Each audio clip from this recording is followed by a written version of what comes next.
ഹരേ കൃഷ്ണ. സുന്ദരകാണ്ഡത്തിൽ സീതാഹനുമൽ സംവാദം തുടരുകയാണ്. ഓം ശ്രീരാമചന്ദ്രായ നമോ നമ. പ്ലവക കുലമരുതി പറഞ്ഞടങ്ങിയിടി ഞാൻ, പിന്നെ ഇളകാതിരുന്നാനരക്ഷണം. കിമിതി രഘുകുലവര ചരിത്രം ക്രമേണമേ കീർത്തിച്ചിതാകാശമാർഗേ മനോഹരം. പവനനൊരു കൃപയോട് പറഞ്ഞ് കേൾപ്പിക്കയോ, പാവിയാമെന്നുടെ മാനസഭ്രാന്തിയോ. സുചിരതരമൊരു പൊഴുതുറങ്ങാതെ ഞാനിഹ സ്വപ്നമോ കാൺമാനവകാശമില്ലല്ലോ.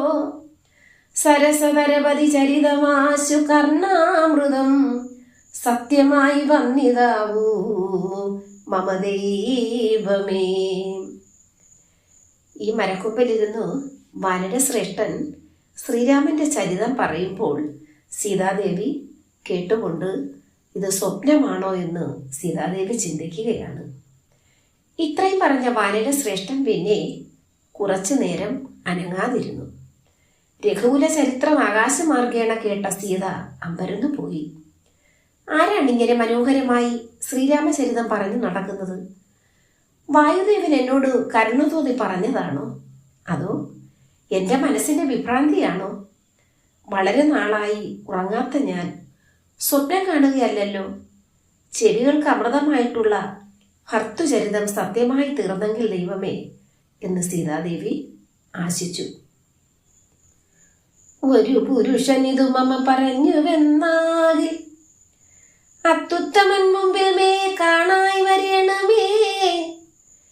ജനകൃത വചനം കേട്ടു മാരുതി ജാതമോദം മന്ദം മന്ദമിറങ്ങിനാൻ.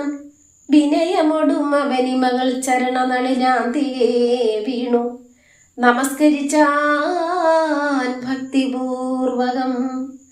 തൊഴുതു ചെറുതകലെ അവനാശു നിന്നിടിനാൻ.